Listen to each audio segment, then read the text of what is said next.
Vous connaissez le Nutri-Score? Eh ben c'est nul. Nutri-Score A pour les céréales Nesquik, excellent sur Yuka, alors qu'un quart du produit c'est que du sucre. Tu as du sirop de glucose, de l'huile de palme et des additifs. Mais dans quel monde vit-on? Le pire, c'est qu'il ne prend même pas en compte la transformation des aliments. T'as des aliments qui sont bons, notamment l'huile d'olive, mais comme c'est 100% gras, il va avoir un mauvais Nutri-Score. Qu'on ne prend pas en compte la valeur micronutritionnelle, les vitamines, les minéraux, les oligo-éléments qui sont présents dans les aliments. Ça ne tient pas compte des colorants, des conservateurs, ni des agents de texture, ni aucun des additifs chimiques qu'on peut retrouver dans les plats. Il est pas pertinent. Ce truc est une fraude. Ces Nutri-Score ne valent rien.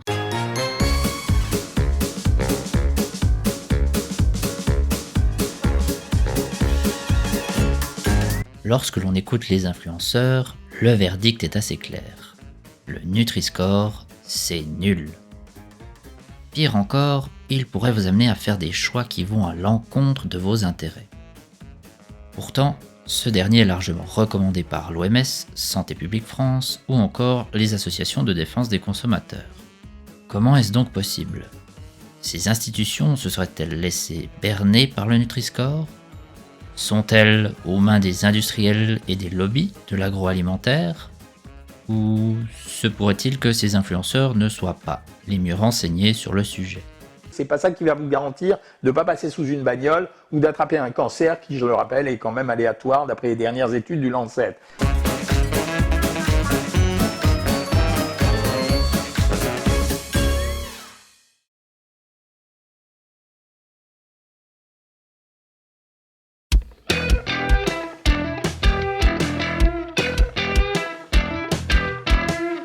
Avant de répondre à nos influenceurs, il est nécessaire de connaître l'histoire du Nutri-Score et de comprendre son fonctionnement.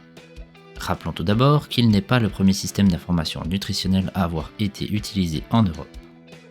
On peut citer le modèle suédois en trou de serrure mis en place dès 1989 ou encore le système de feu de signalisation instauré au Royaume-Uni. L'idée d'un système de notation sous forme de lettres colorées fut proposée pour la première fois en France par le professeur Serge Herzberg. Cet outil est le fruit d'une collaboration entre différents organismes scientifiques et son algorithme se base sur un modèle élaboré à l'université d'Oxford. Après quelques adaptations de cet algorithme, une première version du Nutri-Score voit le jour en 2015. 2 ans plus tard, il entre en vigueur en France et sera par la suite adopté par 7 autres pays. Un comité d'experts issus de ces différents pays sera ensuite créé afin de superviser son évolution. Ces derniers proposèrent une série de mesures correctives visant notamment à être plus strictes sur les produits jugés défavorables. Et c'est finalement le 1er janvier 2024 qu'entra en vigueur cette deuxième version du Nutri-Score. Alors, comment fonctionne-t-il? Il s'agit simplement d'une synthèse du tableau des valeurs nutritionnelles pour 100 g ou 100 ml d'un aliment à laquelle on attribue une note globale. Pour arriver à cette note, des points positifs et négatifs sont attribués à ces composants. Par exemple, les fibres et protéines apportent des points positifs, tandis que le sel et le sucre apportent des points négatifs. Le nombre de points final est ensuite converti en lettres qui vont de A, la meilleure, jusqu'à E, la moins bonne. La méthode de calcul est d'ailleurs adaptée en fonction de la catégorie à laquelle appartient l'aliment. Le Nutri-Score a donc 2 objectifs. Faciliter la comparaison entre différents produits afin d'orienter les choix des consommateurs, et inciter les industriels à améliorer leurs produits afin que ces derniers obtiennent une meilleure note. Un projet de santé publique rondement mené, mais qui ne semble pas mettre tout le monde d'accord, en particulier sur les réseaux sociaux. Alors, que lui est-il reproché et que peut-on répondre à ses détracteurs?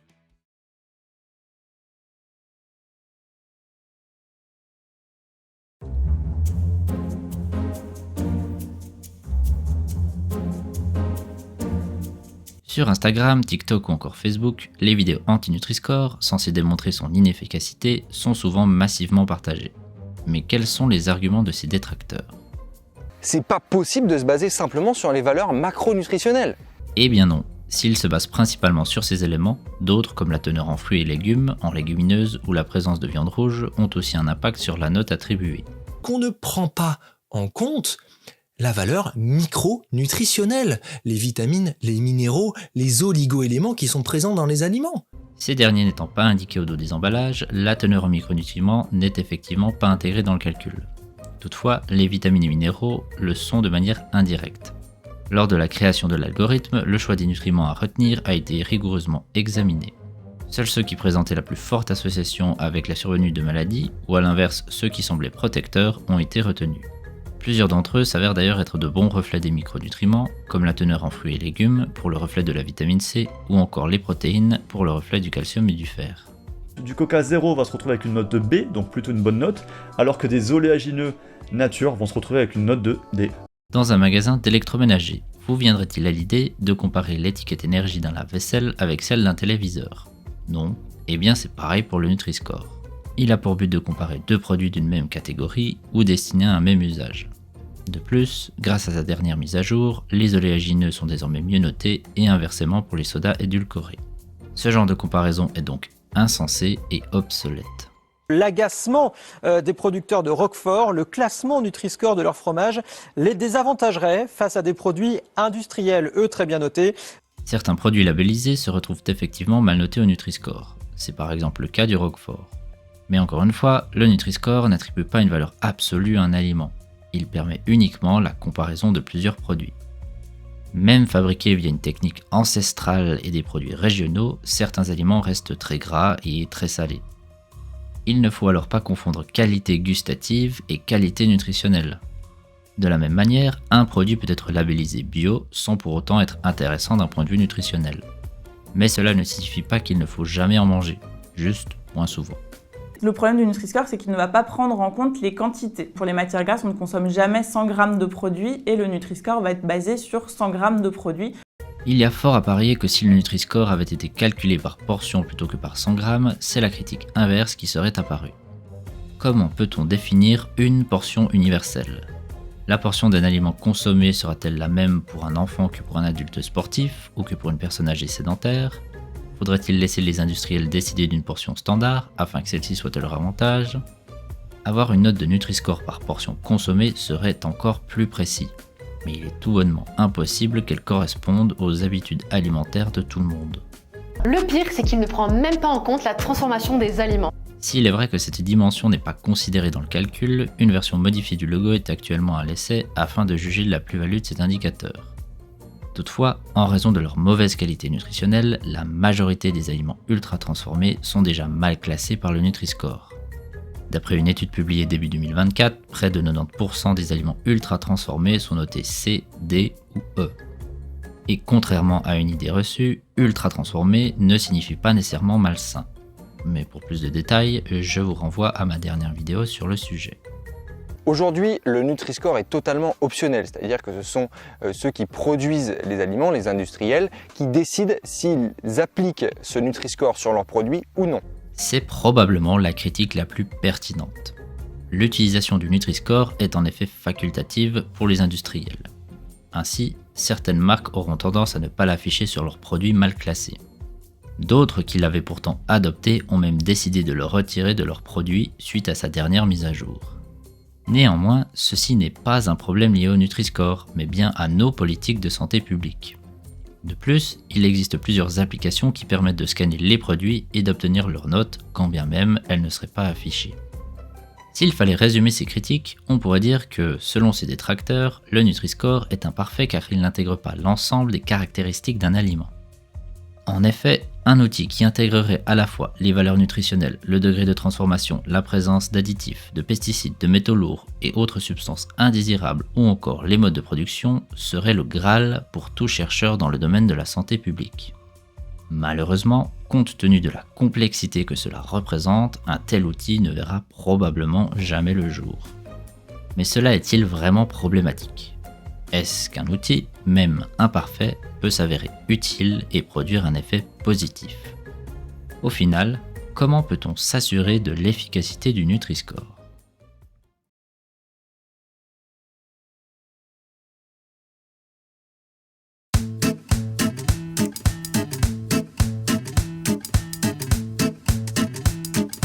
Lorsque l'on veut s'assurer de l'efficacité d'un outil, il n'y a pas 50 façons de procéder, il faut le tester.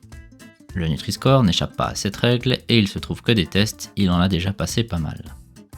Pour confirmer son efficacité, les équipes de recherche ont dû tester deux aspects, le logo, à savoir l'aspect graphique, et l'algorithme, à savoir le calcul qui attribue une lettre aux aliments.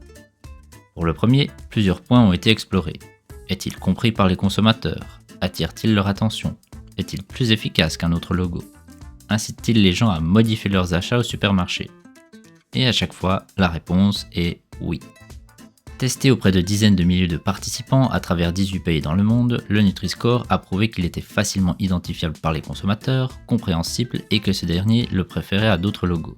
Il est d'ailleurs particulièrement efficace auprès des individus ayant de faibles connaissances nutritionnelles et un statut socio-économique plus bas. Mieux encore, il incite les consommateurs à modifier favorablement leur choix au supermarché. Ces expériences ont été réalisées dans les supermarchés virtuels, mais également grandeur nature, dans une étude menée auprès de 60 magasins français. Ces résultats se reflètent également dans l'évolution des ventes de produits où les aliments les mieux notés sont en augmentation, et inversement. Et même lorsqu'il est comparé à d'autres logos, c'est lui qui incite le plus les consommateurs à acheter des produits avec un meilleur profil nutritionnel. Son logo s'avère donc bien efficace. Mais qu'en est-il de son algorithme? Est-il compatible avec les recommandations alimentaires classiques? Consommer des aliments mieux notés au Nutri-Score améliorerait-il la qualité globale de l'alimentation? Ou à l'inverse, consommer des aliments mal notés est-il associé à un plus grand risque de développer des maladies chroniques? Une fois encore, la réponse est oui.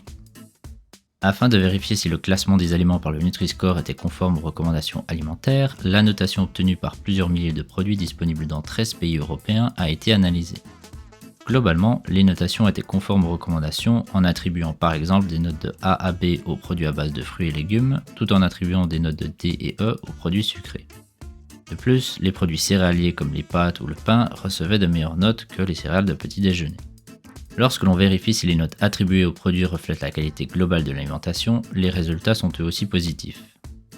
De façon générale, les personnes qui consomment des aliments mieux notés au Nutri-Score ont une alimentation plus riche en fruits et légumes, vitamines et minéraux, ainsi que plus pauvre en sucre ajouté et en graisses saturées.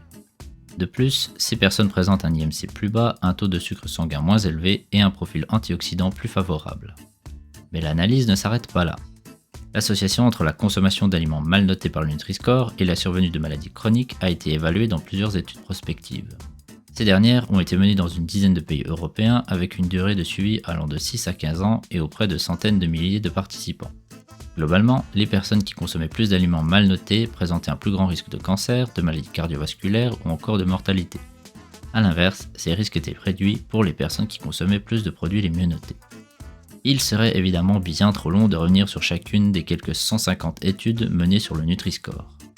Mais en résumé, les résultats de la majorité d'entre elles sont en sa faveur. Quant à la minorité des études remettant en question son efficacité, leur financement ou leurs auteurs semblent étroitement liés à des acteurs de l'industrie agroalimentaire. Alors, avons-nous trouvé la solution à tous nos problèmes de santé publique ?